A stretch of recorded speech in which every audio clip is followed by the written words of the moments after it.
Cube Radio. Salut, c'est Charles Tran avec l'équipe dans 5 minutes. On s'intéresse aux sciences, à l'histoire et à l'actualité.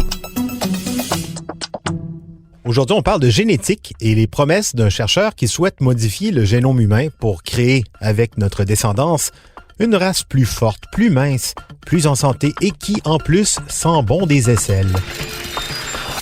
When we talk about better humans, I just want to put in my George Church, il est généticien à Harvard. Si son nom vous dit quelque chose, à part que ça semble être un nom commun, c'est lui qui veut depuis longtemps faire revivre le mammouth avec des bouts d'ADN trouvés dans le pergélisol sibérien.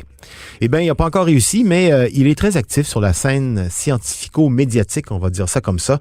Il vient de faire paraître une liste de gènes, des gènes humains cette fois-ci, qui pourraient, dans le cas de manipulation génétique, être modifiés pour créer une nouvelle version de nous-mêmes. And what we're doing in our group is using gene therapy. Gene therapy is relatively easy to do rapid prototyping.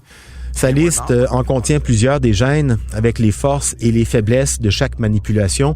On le remercie d'ailleurs pour l'honnêteté intellectuelle de son travail. Cette liste, il l'a baptisée la Transhumanist Wish List, la liste de souhaits transhumanistes, une liste qui fait référence au mouvement qui souhaite utiliser la technologie pour augmenter l'humain, physiquement, psychologiquement, ce qui mènerait à la transformation de ce que c'est que d'être un être humain, rien que ça. Le génome humain, c'est 20 000 gènes différents. Là-dessus, donc, le professeur Church en a identifié quelques-uns. Bon, la liste est longue, assez technique et pas toujours très sexy, mais quand même de jolis noms de gènes et des propriétés intéressantes. Comme par exemple le gène LRP5. Le professeur Church dit que modifier ce gène pourrait donner aux gens des os beaucoup plus résistants, mais vraiment plus résistants. Il s'appuie sur les résultats d'une recherche qui a démontré que la mutation de ce gène peut créer des os incassables, littéralement, mais qui pourrait les rendre aussi beaucoup plus denses et donc plus lourds, ce qui n'aiderait pas du tout l'humain en natation, par exemple. Un autre gène, MSTN, en le modifiant, ça pourrait nous donner des plus gros muscles, moins gras et faire disparaître des maladies comme la dystrophie musculaire.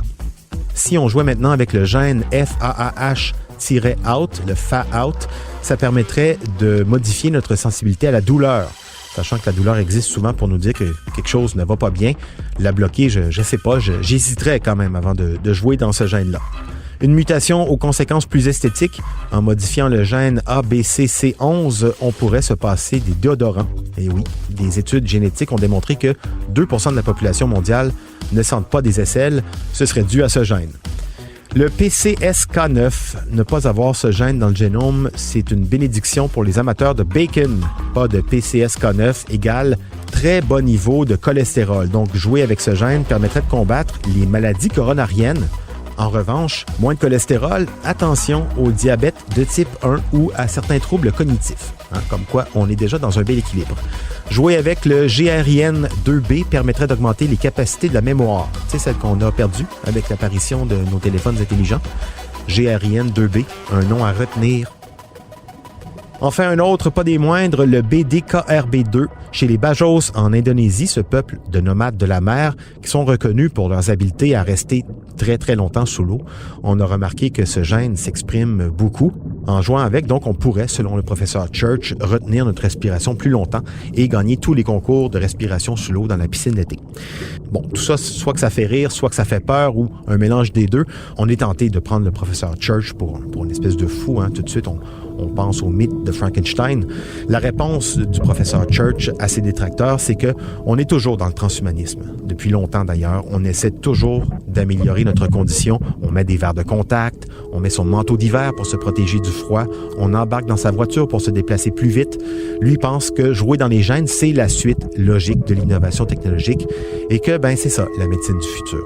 I'm very excited about not just that study, but all the ones that are just behind it in the pipeline. We have 50 more genes that we have to study in various combinations. Évidemment, il joue un peu sur le fantasme, mais imaginez la transplantation d'un rein qui aurait au préalable été modifié génétiquement pour être plus performant ou totalement compatible avec le receveur. La génétique, ça aide aussi à combattre des épidémies. Le VIH, les Chinois l'ont essayé en modifiant génétiquement des bébés pour qu'ils résistent au virus. Ça pose de grandes questions, oui, mais c'est aujourd'hui une réalité avec des conséquences et donc des dérapages qu'il faudra regarder de près. Le principe de précaution. Hein? Mais au-delà des promesses de sentir moins fort des aisselles ou d'avoir des os incassables, de voir les possibilités de telle ou telle technique, ça fait partie de la mission de la recherche scientifique. Mettre sur la table des possibilités et se demander avant tout si on veut aller dans telle ou telle direction. Et d'ailleurs, c'est là où la science et l'art se rejoignent avec la science-fiction. Bon, George Church est définitivement très enthousiaste à toutes ces idées jouées dans le code du vivant. En soi, ce monsieur est controversé. Cela dit, il est toujours à l'emploi de l'université Harvard.